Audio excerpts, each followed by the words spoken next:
On this vote, the yeas are 225, the nays are 201. The resolution is adopted. Without objection, the motion to reconsider is laid upon the table.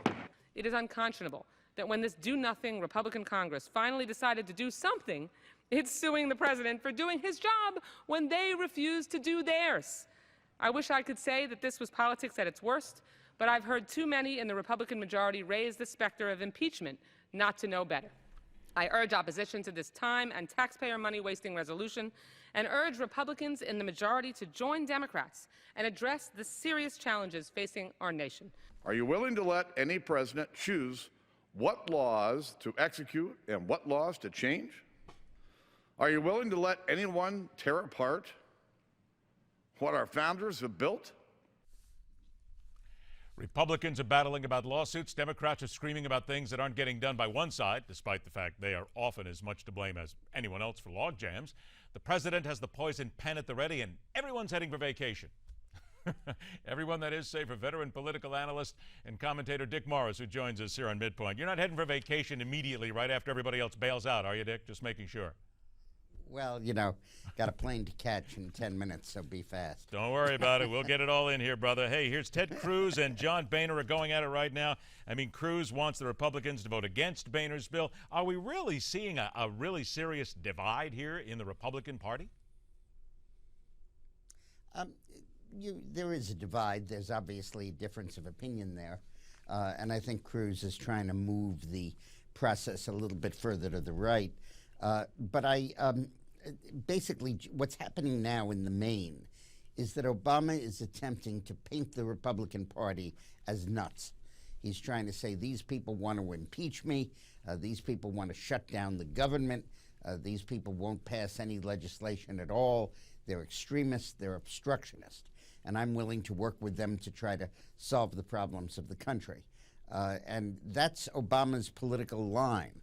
Now, nobody is seriously talking about impeachment, and nobody is seriously talking about shutting down the government anymore. There are disagreements over the border. The Boehner position is, we'll give you a limited amount of money, we'll increase your ability to send these children home without a hearing, and we'll increase the number of judges to do that. The Democratic position in the Senate is, we'll just give you more money and you do whatever you want with it. We'll hire more judges and stuff, but we're not going to tell you what to do.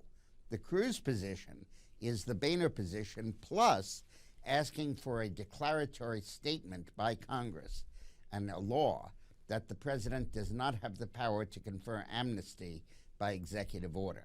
Now, Cruz knows that's not going to pass, but what he's trying to do is to polarize the debate around the president's executive order, because that is very unpopular and will probably hurt the president. In your opinion, when we look at this, though, the perception always, and we always know that perception is 99/100ths of reality as far as the public is concerned, the perception here is that there's fighting going on in the Republicans and they're not all together on a message here. So in your opinion then, and what you can see, how bad is this schism going on here right now? How dangerous and how debilitating can it be as we head toward the midterms?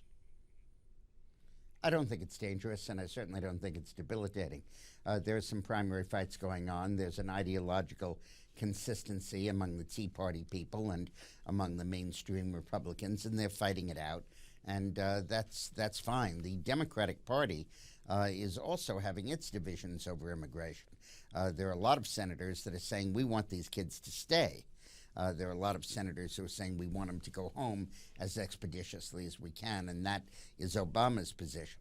But I don't think that this is a serious issue, and I don't think people feel the Republican Party is divided and is at civil war with itself. I don't think it's true, and I don't think it's what people believe. And by the way, I want to just talk back a little bit about your previous segment about Israel. We have to understand the prevalence of anti-Semitism in Europe, the extent of Muslims living in Europe, in European media, and politicians cottoning to them. And we need to understand that when we speak of global public opinion, we're basically talking about Britain, France, Germany, and Italy. And given their records in the war and their records in the treatment of Jews, I would not expect even-handed treatment. I think the basic point here is that Hamas sends over rockets to force Israel to retaliate, and then puts its missiles right next to children so the kids get killed so they can put them on TV and use it to force Israel to withdraw.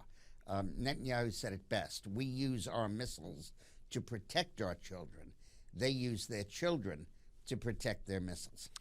You just mentioned perception, if you will, around the globe. So I want to turn this a little bit back to perception here in America as well, because we have also talked about impeachment here all week long. You mentioned it as well, this entire impeachment talk here. In the perception here, how successful have the Democrats been when it comes to raising money? It certainly would seem, if you listen to some news reports, that it's worked for them, and they are really rolling in some cash here thanks to this whole impeachment push. Well, they probably are, and certainly a party that controls the presidency never has a problem raising money. The important thing to understand is it's a total canard. It is entirely possible that as the evidence comes in from the IRS actions, and if there is evidence of a presidential order to use the IRS to go after his political opponents in the Republican Party and his ideological opponents in the pro-Israel movement, if there is evidence of that, then it's possible impeachment will be pursued. And the Democrats in the Senate would have a problem because they voted to impeach Nixon over the exact same grounds. But we're far away from that. We don't have the evidence. We don't have the kind of evidence that's needed for impeachment. Everybody knows it. And the only people that are talking impeachment are Obama in an effort to paint the Republicans as nut jobs. Let's talk a little bit about numbers here, because here's one of those great polls. Ohio voters were asked, do you approve or disapprove of the way Barack Obama is handling his job as president? And these numbers certainly don't change. This is a different poll that we're seeing here on the screen right now. This is the Ohio 2016 Bush versus Clinton poll, which shows right now that in this poll, voters were asked if the election for president were being held today, who would they vote for in an election between Hillary and the Republican candidate. There it said 48 to 37%. Now we've got the right one up here, which talks about the actual presidential poll. 36% approve, 59% now disapprove. I'm going to just turn this a little bit to the races coming up here at the midterms, because North Carolina has been looked upon as a big battleground here. And the idea there has been who carries more negative weight might help decide this, the president or the GOP governor and the legislature. I would say that a lot of these numbers, if you're looking at it dispassionately, would certainly say that it's boding very well for the Republicans. Well, yeah, but it's a close-run thing here. I don't think there is a Republican wave going on at the moment. I think that there's about a 50-50 chance of the Republicans taking the Senate. You have 3 seats. They need 6 seats. You have 3 seats that are guaranteed to the Republicans, now held by Democrats: Montana, South Dakota, and West Virginia. Then you have a 4th seat that looks like it's sliding into the Republican column by 2, 3, or 4 points, but every poll has had the Republican head, and that's Arkansas. So that's 4 seats.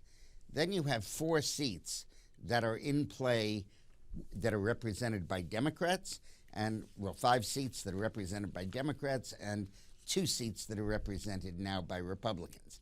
And those 7 races will decide it. 2 of them are absolutely tied at this point, Iowa and Colorado. 2 of them have very slight leads by the Democratic incumbents in Louisiana and North Carolina. In addition, you have in Alaska no polling yet because we haven't had the primary and we're not sure who's running. On the other side of the fence, the Republicans are in danger of losing Kentucky, where McConnell is tied with Grimes, his Democratic opponent. There was some possibility of danger in Georgia, but Michelle Nunn has fallen far behind.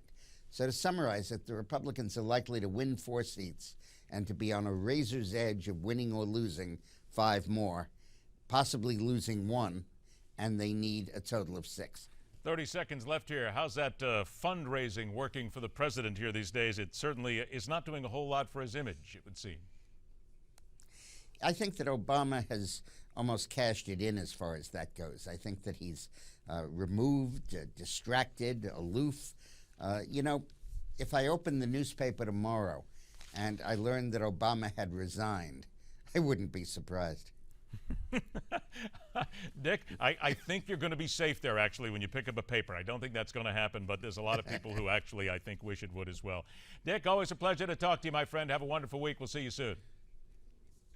Thank you. All right, Dick Morris joining us right here on MidPoint, as he does across the Newsmax network as well. Coming up a little bit later on this hour, syndicated talker Sam Sorbo takes us around the dial, speaking of everything from her chair, and what is really on her mind is what is happening to Christians around the world.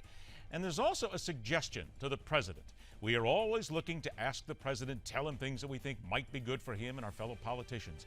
Here's a suggestion about what obviously is his choice for a career after politics. If you listen, it's very evident. You'll hear that and a whole lot more when MidPoint continues right here on the Newsmax TV network.